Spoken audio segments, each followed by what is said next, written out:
So it seems like there's a lot of people out there who want to pretend that genetics don't matter. I done a YouTube short yesterday saying calisthenics aren't really fantastic for building muscle because of the lack of progressive overload. And I jokingly said in the video, anytime you see any of these lads in the park who are absolutely jacked, they're all black, they've got them black genetics. Now obviously I'm joking because it's not that simple, but we can't underplay this. Your genetics play a huge role in how much muscle you can build, and if you have Western African genetics, then your ability to build muscle is so much higher than a lot of the other races out there. Now quick disclaimer, in no way am I saying this race is superior or inferior. I had some absolute divvy in the comments yesterday saying that I believe that white people are inferior to black people. Shut up, you absolute divvy. But we'll dive deeper into race and its role that it plays on your ability to build muscle in a future video. My argument is that you can build muscle pretty easily if you either have great genetics or you're on steroids. Your technique doesn't have to be good. Your programming can be crap and you will still build a lot more muscle than someone with subpar genetics who's doing everything perfect and optimally. And I've got one example to show you today. Another quick disclaimer, no hate on this guy, by the way. He's an absolute beast. And we can all agree right now that we would all love to have the physique of this guy. But what happens when you have poor technique, bad training and terrible programming, but incredible genetics? Let's take a look. Back and biceps on the menu today. Let's get straight into it, guys. So, heavy lat pull downs, engages your lats, engages your biceps, and even your forearms as well. So, as you see, he's got an incredible physique, and so far so good. Nothing really wrong with those pull downs. I highly recommend a great strength builder. So, set 1 for the barbell bent over rows was 130 kilos for reps.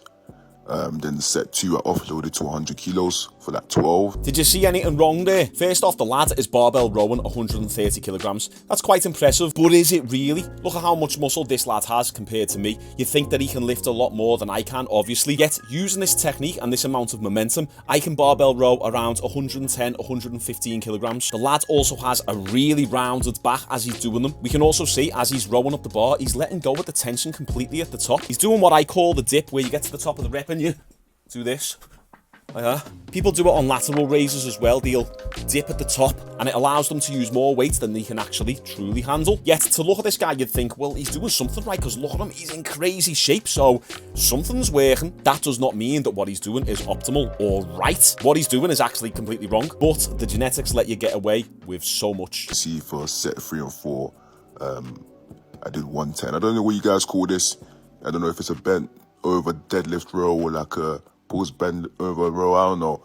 Let me know. So the lad doesn't know the name of the exercise, which is completely fine, but it goes to show you that his knowledge is still of a beginner/intermediate level, yet he has a physique of a super advanced lifter. Why is this? Well, it's because of the genetics. Also, don't get it twisted, this guy could be taking gear, I'm not too sure, but that is always a possibility. But now he's doing what are called pendlay rows, but even still, this is a poorly executed pendlay row. A big part of the reason why he can lift this weight is because he's using a lot of leg drive. Take a look at the video, you can see there's a lot of drive coming from his legs. When you do a pendlay row, it's actually meant to be a little bit more of a strict lift, and you're just meant to use power on the concentric portion of the rep and dead stop at the bottom each time. I remember about 12 years ago when I was weak as piss doing a 100 kilogram pendlay row. As a skinny kid, I had a little bit of leg drive, but probably around 20 pounds less muscle than this guy. Comments, but yeah, did those for set 3 and 4, and then I went straight onto the 50 kg single arm dumbbell rows.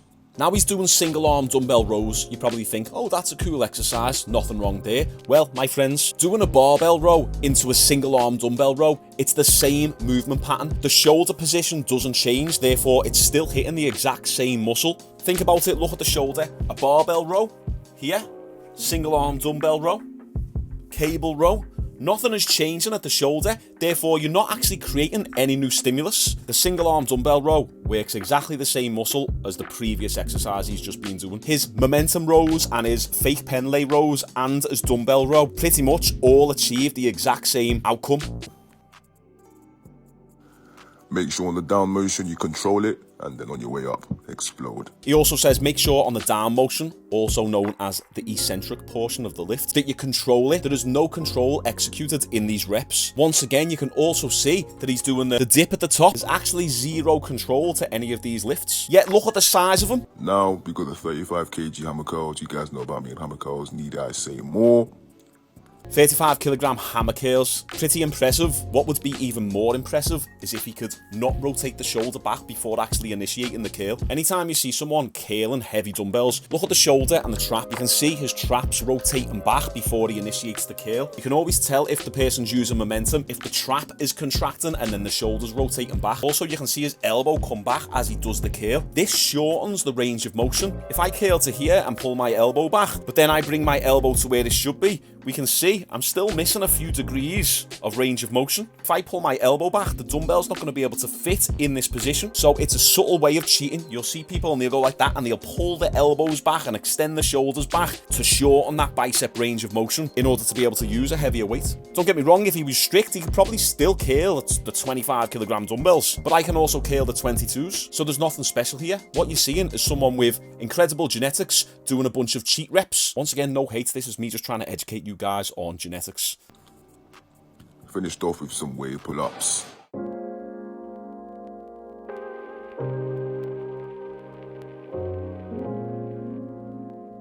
Now this is the actual craziest part. He finishes on weighted pull-ups and he uses perfect technique on the pull-ups, locking out to the bottom of every rep. He's getting his chin right up and over the bar. The fact that he's able to do weighted pull-ups at the end of the workout is actually really impressive. Some people might say to me, Shaun, why are you being critical? He's in great shape. What does it matter? My point is that if people don't understand why he is in great shape and they look at this video, they'll think, oh, that's how I should be doing the exercises. Maybe I should do this workout. This is an example of extremely poor programming. First off, 3 of the exercises are exactly the same. The momentum barbell row, the Pendlay row, and the dumbbell row, exactly the same. Weighted pull-ups shouldn't be at the end of the workout. For 99% of people, it needs to be at the start of the workout because it's one of the most demanding exercises and therefore it needs to be at the start of the workout. And then the worst part of this workout, he's doing back and then hitting biceps and then after biceps, reverting to doing a back exercise again. This is not how to use pre-exhaust. You would not do a bunch of chest exercises, then smash your triceps and then go back to chest. Another prime example of extremely poor programming, yet he looks fantastic.